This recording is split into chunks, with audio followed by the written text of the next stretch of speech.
मेरा आदाब, नमस्कार, अस्सलाम वालेकुम। मैं सबसे पहले तो प्रधान जी, गुफरान प्रधान जी का शुक्रिया अदा करता हूँ कि आज उन्होंने हमें यहाँ पे वक्त दिया और आप सभी लोगों को इकट्ठा किया। देखो, आज जो हम लोगों को यहाँ पर वक्त दिया गया वो दिया गया है कैंसर के लिए। कैंसर एक ऐसी बीमारी है कि जितना भी हम इसको आज तक हमने इसको देखा है कि जब भी ये किसी को हुआ, जब भी रिकॉग्नाइज किया, किसी को बीमारी पाई गई कैंसर की, तो वो बहुत ही भयानक तरीके से हमारे सामने आई। क्यों? यह तो जिसको कैंसर मिला वो कुछ महीने में चल बसा, और अगर उसकी किसी ने इलाज कराने की कोशिश करी तो जो घर में 2-4 लाख बचा के रखे आदमी वो चले गए, नहीं तो अपना कर्तव्य बन गया। तो आज जो सबसे बड़ी परेशानी का सबब है कैंसर को लेके कि आज तक ये इतना भयावह हुआ क्यों, उसकी सबसे बड़ी वजह है कैंसर की 4 स्टेज होती है, पहली, दूसरी, तीसरी, चौथी। ये आपके गांव, आपके रिश्तेदारों की बात नहीं कर रहे हम पूरे इंडिया की बात कर रहे हैं कि हमारे देश के अंदर जो कैंसर है वो तीसरी और चौथी स्टेज पे पहचाना जा रहा है। और जब ये तीसरी और चौथी स्टेज पे होता है तो वहां से इसका इलाज करना एक ऐसा है जैसे कि बस मतलब बिना बात कोशिश करते रहना। वो तीसरी स्टेज पे जाके मरीज का बचना बिल्कुल नामुमकिन है, नहीं बचाया जा सकता, और पैसा भी बहुत लगता है। ये बीमारी इतनी बड़ी है कि इसके साथ जितना नाम इसका बड़ा इतना ही इसमें पैसा खर्च होता है। और अब पैसा खर्च करने की बात यह है कि देखो, कोई गरीब हो या अमीर हो, वो तो आर्थिक स्थिति आदमी की अल्लाह ताला ने उसे किस घर में पैदा करा, लेकिन अमीर है वो भी चाहे जितना ही पैसा खर्च कर सके बचा वो भी नहीं सकता। गरीब है वो चाहे भले ही कितना गरीब है, उसमें पैसा है या नहीं है, वो कर्जा लेगा, तड़पता हुआ वो भी नहीं दे सकता, चाहे उसकी माँ है, चाहे उसका बाप है, चाहे बहन है। वो भी, हर इंसान यही चाहेगा अगर जेब में मेरे 10 रुपये रखे हैं कि भाई मैं इससे इसका इलाज कराऊं, चाहे बचे ना बचे वो बात की बात है, लेकिन अल्लाह का हुक्म है कि भाई पहले इलाज करना भी सुन्नत है, बाकी शिफा देना ना देना अल्लाह का काम है। लेकिन मुश्किल ये है कि तीसरी और चौथी स्टेज में जो है आप कुछ भी कर लें, चाहे आप पैसे वाले हैं, चाहे आपका कितना ही करीबी आप उससे रिश्ता रखने वाले हैं, आप उसको बचाना नामुमकिन है। हम लोग जो जागरूकता अभियान चला रहे हैं, ये हमारा जो कार्यक्रम है, उसकी का यही मकसद है कि हम लोग इतना कुछ बता जाए आपको यहाँ पर कि कैंसर को अगर हम पहली और दूसरी स्टेज पे पकड़ लेते हैं तो कैंसर को इलाज जो है वो इतना ही आसान है जितना खांसी, नजला, बुखार का। जैसे किसी को डेंगू हो गया, प्लेटें घट रही, 20-30-50 हजार रुपए का इलाज हुआ, अगर यहाँ गवर्नमेंट डॉक्टर से नहीं इलाज कर पाए आप सहारनपुर चले जाएंगे, सहारनपुर से 20-30 हजार रुपए खर्च होंगे, डेंगू का मरीज जो है हफ्ते 10 दिन में सही होकर अपने घर आ जाएगा।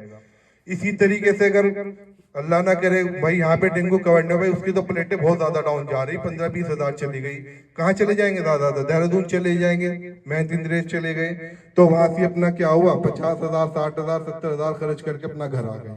उससे क्या हुआ, आपको कुछ दिन तक पैसों की दिक्कत हुई, लेकिन वो फिर आदमी रिकवर कर जाता है, साल 2 साल में, चाहे कोई गरीब है अमीर है, आदमी बच जाता है। सेम कंडीशन कैंसर को लेके है अगर ये पहली और दूसरी स्टेज में पहचाना जाता है। अब हम लोगों का जो मकसद है यहाँ पर कि सबसे पहला तो ये है कि जो आपके अंदर कोई अगर डर की भावना है कैंसर को लेके, क्योंकि गांव देहातों के अंदर इसको इतना बुरा समझा जाता है कि आप इसका नाम भी लेना नहीं पसंद करते, बड़ी बीमारी कह के कहते हैं, अगर भाई क्या हो गया, अगर भाई फलाना के बाप को तो बड़ी बीमारी आ गई। तो ऐसा तो कुछ नहीं है कि भाई हम लोग इसके नाम से लेंगे या कुछ लेंगे, लेना नहीं है।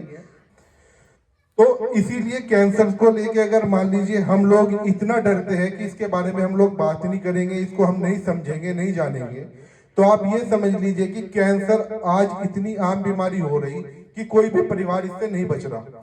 और जो साइंटिस्ट है, डॉक्टर है, वो सब यही कह रही है कि आने वाले 5-6 साल में अब कोई परिवार तो बच नहीं रहा कि भाई किसी ताया चाचा नाना फुप्पी कहीं ना कहीं ननिहाल में ददियाल में कोई ना कोई कैंसर का मरीज मिल जाएगा। आने वाले 5 से 10 साल के अंदर कोई भी घर बचने वाला नहीं है जिसके अंदर कैंसर नहीं होगा, अगर यही हालात रहे। हमारे लिए ये सबसे ज्यादा जरूरी बन जाता है कि अगर मान लीजिए 10 साल के बाद, आज मान लीजिए हम लोगों की उम्र है, कल को 10 साल के बाद मेरे बच्चे बड़े हो जाएंगे, तो मैं भी उनके लिए अभी से प्लान कर रहा, सब करते हैं कि भाई मान लो 2 रुपए इकट्ठा करके जा रहे हैं, हमारे बच्चों के काम आएंगे आगे, और पता चला वही हमारे इलाज में बच्चा वापस खर्च कर दे, जो कमाया सारी उम्र की मेहनत तो वो तो बेकार गई। तो इसीलिए अगर मान लीजिए, चलो ये भी है कि बाय चांस किसी को हो गया कैंसर, और कैंसर मिलने के बाद हमने उसका इलाज कराया नहीं कराया, वो चल बसा अल्लाह के पास, तो इसका मतलब ये नहीं है कि वो बीमारी चली गई। आप ये बात समझ लो कि अगर एक बार किसी को कैंसर हो गया तो उसके बच्चों को और उसके पोतों को, पड़ पोतों को आने के 20 से 30% कैंसर के चांस बढ़ जाते हैं। यानी कि ये नस्ल दर नस्ल चलने वाली बीमारी है, आप इससे बच ही नहीं सकते। तो हमारा यहाँ पे डराने का मकसद नहीं है, हमारा मकसद है कि हम इस पे काबू कैसे पाए, उसके लिए हम आज यहाँ पर इकट्ठा हुए और हम यहाँ पे भाषण नहीं देंगे। अगर आपके अंदर कोई भी, हम फिलहाल आपको थोड़ा सा कैंसर के बारे में बताएंगे, क्या होता है क्या नहीं होता है, उसके मेडिकल के बारे में, उसके बाद हम आपसे बात करेंगे।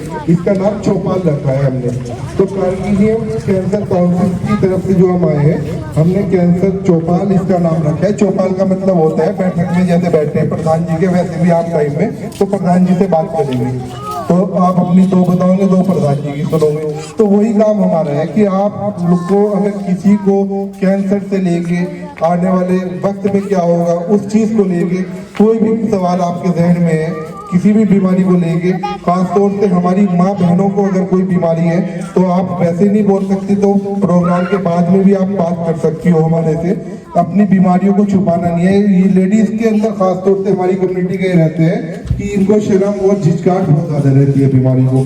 तो कोई भी सवाल हो आप जो है बिल्कुल उसको पूछेंगे और हमारे से बातचीत के तौर पे यहाँ पे बात करेंगे।